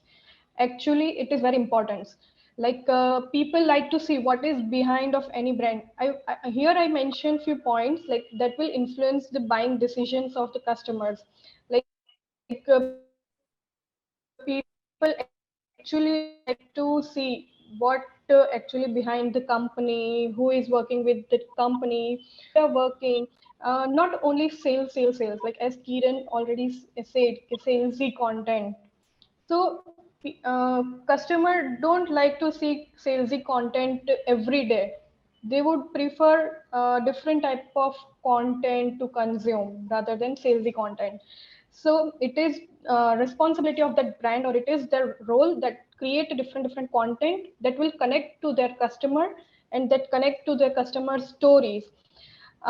We observe that like many brands, like if I take example of brand like Mama Earth, for example, uh, these types of brands are like very choosy for their marketing content for their different platform. Different platforms like LinkedIn. If we talk about LinkedIn, they will put a content like uh, milestones, achievements, or their HR perspective content. Of course, that is real and authentic content that is created in-house the company. If we talk about the platform like Twitter, the same company will post a content like product features of the product, maybe tips or tricks or polls for engagement, some reminders kind of content they will put on Twitter. And content like product, their main focus of course will be on product, to sell the product and to get so they will post that type of content on platform like Instagram and Facebook with different type of content, like real content, modeling content, or influencers content. So they choose the platform accordingly to showcase their content. So it is if we talk about from customer side, if we talk about the customer side and purchaser side, what they want to see on what they want to see in the brands, they would like to see a user generated content which is of course real. They would like to see a actual user who used that product and what is the result of that product. And also they would like to communicate with that brand, like communicate with that brand. So this is the picture that brand should follow to market their product or services. If I say like many authentic content is important in digital platform, that we already know. But if we talk about the traditional marketing, they also understand the importance of real content, authentic content. I have seen many hoardings, like they put real model, not a makeup person, or they're just a real model, real person, and hoarding of that real model. No artificial makeup, no nothing. So it gained the trust of the customers, like yes, this is authentic, this is real. So yes, I would say real connects the user. So much, Siddhi. Yes, real connects the user. So we are all here, real faces, real connecting with real faces, making connection with real faces. Yes. So moving ahead with Kiran again. So now when we are talking about consumers, when we are talking about brands now, it is now the again next word comes into mind is campaigns. So we have also observed working as we are working in the marketing industry, we are working with different brands, we are working with different industries. We have observed, don't not many believe in campaigns. They don't trust on campaigns. So how can authenticity can be based, or else how can authenticity of content and ad strategies for campaigns, be it organic, be it paid, how that can be bridged together? So very good question. I think you have to have a perfect balance between a business and a branding. The case which comes into my mind, if you see, we all are human beings and brands are also human beings. So you don't need to be thinking about the rocket science, always selling your features. As a human being, we always like to be funny, okay, relatable. There is a reason why Zomato connects with people incredibly, and there is so much of a followership. It's not that brand is not preaching anything. They know very well which platform is suitable for making the business and selling the stories. Now, story telling is very, very important because we as a human beings do not remember numbers, do not remember facts, but we always remember stories. Now, that's a basic fact we as a marketer has to understand. If you understand that, you have to sell the stories, and that's what Zomato is doing. If you say their communication outside their app is always about the storytelling, it's more relatable, more fun, and more quality content, which is more relatable. And that is how they create the communities where Zomato is being spoken about. They never speak about 60% off or buy one, buy two, etc. But the moment you get into the business, that when you subscribe to the app and you open the app, there is nothing of that content. The content is completely salesy. The packages, the membership, the offers, the codes, blah, blah, blah. So as a brand, you got to be absolutely sure about what is the platform and what is the objective of that platform. If you mix up the things, you are not going to get the result. What I've seen is that most of the brand and their pages, they are trying to create the catalogs of their brands. Every alternate post is buy one, get one free. I mean, that doesn't work. I mean, people are not following you to buy your products. They are following you to understand the stories. And that's what we do. I mean, that absolutely, I mean, Zomato is an amazing example about their content strategy, which is quite relatable on the rest of the platforms, but they speak about business only at their platform where the window is there. So I think the brand has to be completely clear about it and do not underutilize or do not misuse the platform. Using your social pages, because social pages are for community building. And if you sell something there, it's a disaster. It's absolute disaster. I think that one has to be absolutely, cautious about. So those are the 2 cents for me about how do you plan your content strategy. Okay. Mixing this, taking the crux from this, what you said was really well, that we can build communities through social media and not sell there. So yes, next few years we will only. Yeah, communities are for storytelling. Yes. I mean, you have to tell the stories and build the communities. Yes. Okay, I mean, see, right now, Reshma, you're not selling me anything. Yeah. I don't know you, you don't know me, but we are all spending our Saturday evening because we are connected and we are telling some stories to learn. Okay, the moment you say कि यार मेरी agency से आप ये ले लो, I will say tata bye bye. It was pleasure meeting you. Yeah, absolutely, we as a consumers are absolutely like that. And somehow if a marketer doesn't feel that he is consumer and doesn't put him in the shoes of consumer, then you're likely to mislead your strategy as well. Yes, true. We have to put ourselves in the shoes of the consumer to understand what does he need, what does he require. He doesn't require any sale content. No one requires that in this age at least. So yes, shifting on to Phillip again. And Phillip, when we are talking about brands so much, brands are thinking they are through this technology. We are talking about AI, we are talking about everything that is changing continuously. And with that, the social media's algorithm, the Google's algorithm, everything is keeping changing. And then the brand comes to a point where they think that now we want to rebrand. So when rebranding comes, so what is your take on that? What are the key elements a brand should consider or should take concern when they are rebranding? A colleague and a friend said it. He's made a statement. I'll start this with, is the most brilliant thing I've ever heard in my life.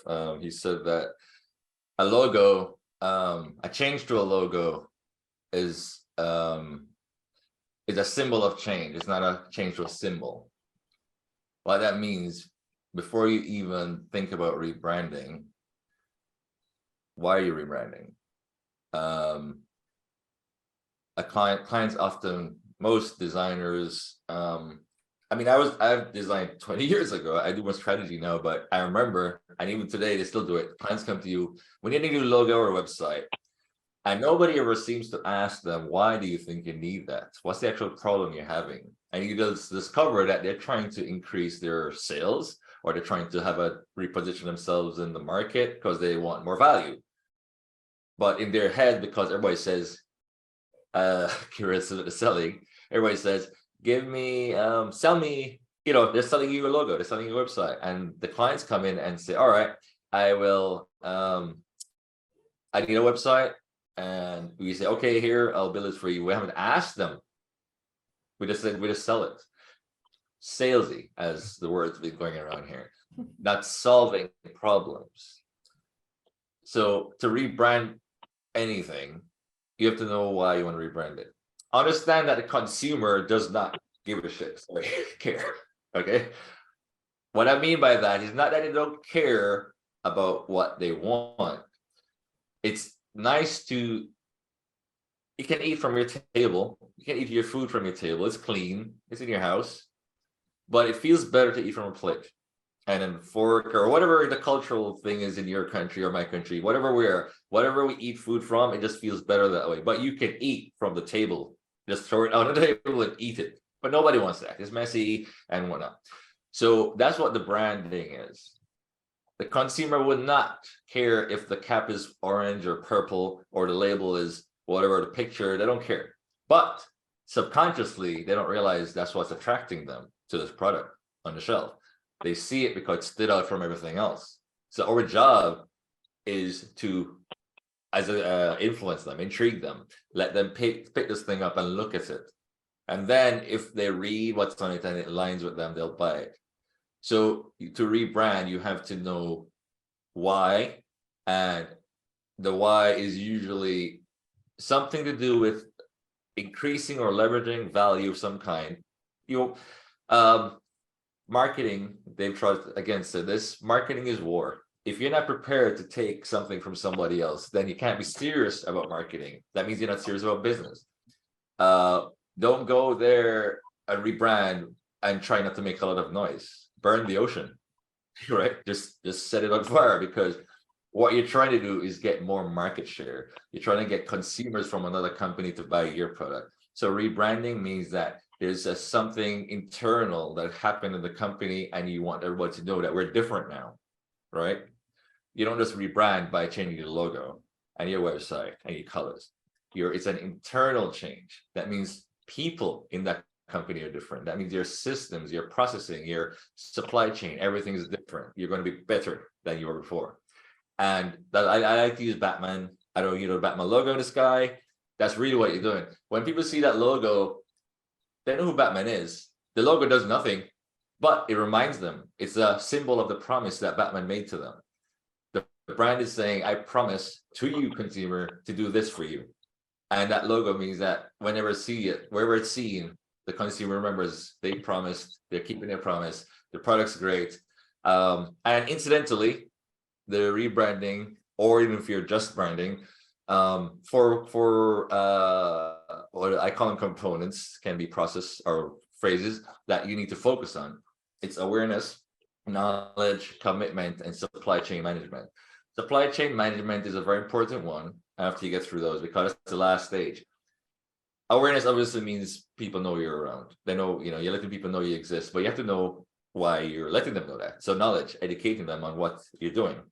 Commitment is when they buy into that idea or ideology or belief system, the brand. And the supply chain management is where you will, you have to maintain or exceed the quality that you have delivered. And that's consistent. If you fall there, you lose everything, because then the brand has no more value. The consumers are going to judge you on when they buy this thing, it goes home, and they turn the cap and it breaks. They're like, this is a shit product. If it stays intact and they use it and they're like, okay, it's a good product, they're happy, they will come back. And that's really what the rebranding process is why are you trying to change? What are you changing? Once you understand that, you're fine. So obviously carry that into your digital as well, anything you're on, you have to have that rationale behind it, or you're just really doing what I call stylistic design. Stylistic means you're just making it pretty. There's no real purpose behind it. And that's what most people do with their logos. They have no purpose for creating the logo, except that it looks pretty. So rebranding is more than just changing the design of the logo or changing the color of the logo, because if you're not liking it now. So it's more than that, definitely. If you cannot be consistent, if you cannot be committed to what you are doing, you cannot rebrand, you cannot. So again, contents need a purpose, rebranding also needs a purpose, that also needs an authenticity. So we have talked about all perspectives, consumer, rebranding, we have talked about all the brands, and now shifting towards the management now. Management in the sense that when we are working with companies, when we are working with different types of companies, be it product, be it services, how people of top management get involved in the strategies, get involved in the implementation of the strategies. Is it good, or it is a specialized job? This I want to know from Siddhi, that is it good that top management people involve themselves in the implementation level, or it is a specialized job that can be done by a specialized person? Actually, Reshma, I would say this is very interesting question. Like every agency people faces this, like client involvement. If I say like the involvement of a client or owner should be at moderate level, first of all, not at very much high level or not at nil level. It should be at moderate level. The owner of the company knows everything about his own brand, in and out of everything about his brand. Uh, and other side, marketing agency, it could be an external or it could be an internal team. They know about the brand, but they don't know as much like client knows or owner knows about the brand, his own brand. So the owner of the brand should focus on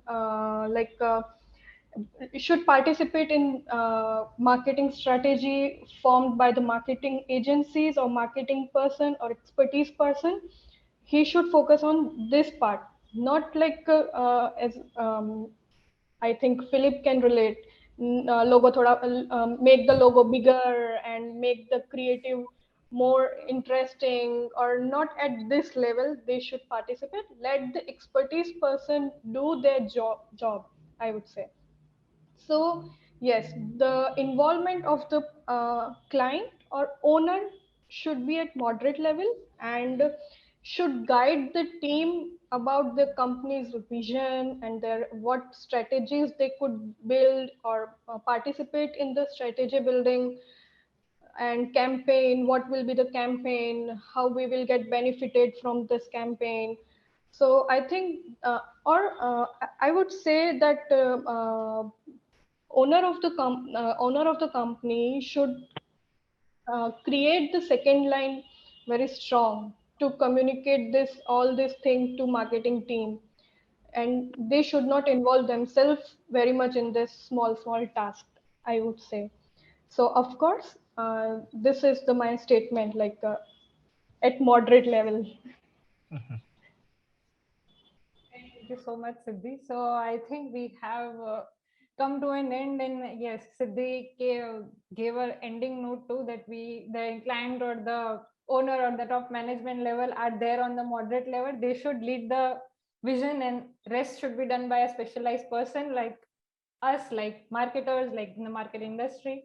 Thank you so much. Thank you so much, Phillip, Siddhi, and Kiran for having your time to come to this event and making people realize the power of authentic content. Pleasure is ours. Yeah, I mean, it was time Thank well you spent. so much. Evening very well Thank you. spent. Yeah, Thank you thank so you much. very much. Thank you. Actually, Thank you. can I something with you? A question I got asked in the chat. Digital marketing references traditional marketing. Okay, the platforms or delivery systems are maybe different, but when we separate these two things, makes no sense. Marketing is marketing. You have to have marketing strategy sets the overall objective, and sales strategy achieves the small objectives to lead to the big objective, right? So it's still marketing. There's no traditional or modern marketing. It's marketing. You develop strategies based on the problem the client's having. So no strategy should be the same. You don't copy a strategy and help somebody else. You have to develop a whole new strategy.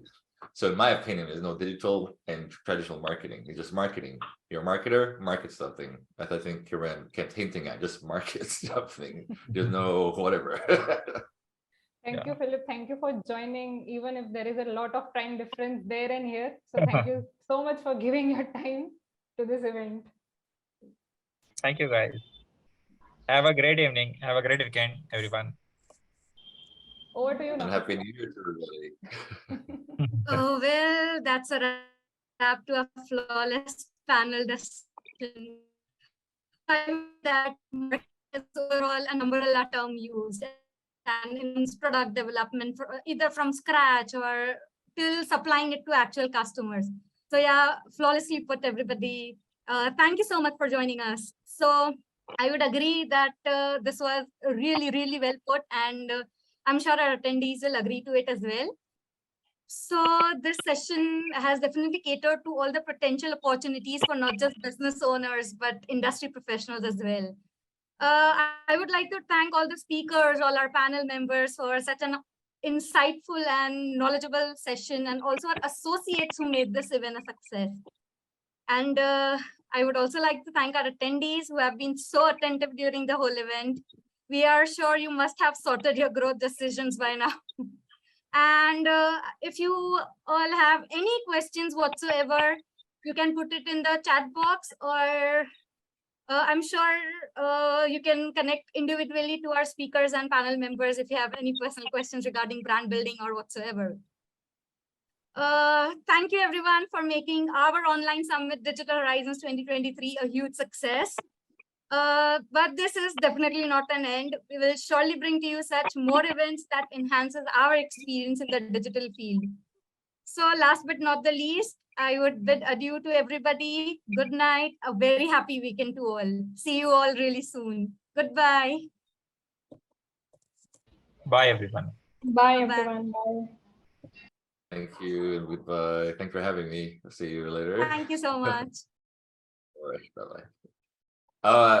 Let them message me on LinkedIn. I think there's some questions coming in, but the event is ending. So you can message me on LinkedIn if they want. Thanks for having me. Yeah, bye-bye. Bye-bye. Thank you.